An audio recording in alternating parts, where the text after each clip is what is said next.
उद्या तर माझा पहिला दिवस आहे सासरमध्ये. मला तर सकाळी उठायची आदत पण नाही. एक काम करते, 4-5 अलार्म लावून देते. 10 वाजायच्या आत तर उठूनच जाईल.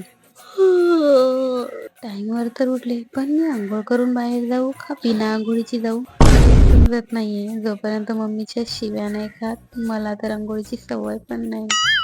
मी नवीन नवरी आहे तर मला का 24 घंटे असं मेकअप करून राहायला लागेल. घरी तर मी दिवसभर मस्त शॉर्टवर फिरत होते. घरी तर मी माझे कपडे असे वॉशिंग मशीन मध्ये फेकून देत होते. आता सगळे कपडे मला धुवायला लागेल. नाश्ता तर बनवलाच असेल. अरे देवा! पण जर मलाच नाश्ता बनवायला लागला तर? मला तर साधा चहा पण येत नाही. सगळ्यांच्या पाया पडू का नमस्कार करून पण चालेल? देवा! कुठे फसले मी? हे सगळं म्हणजे किती टेन्शन असतं. सगळेजण बाहेरच आहेत. आता काय करू? मला तर यांच्या समोर जाण्याची पण लाज वाटते.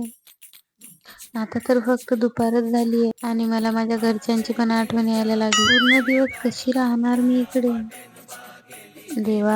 आताच तर झोपेतून उठले होते.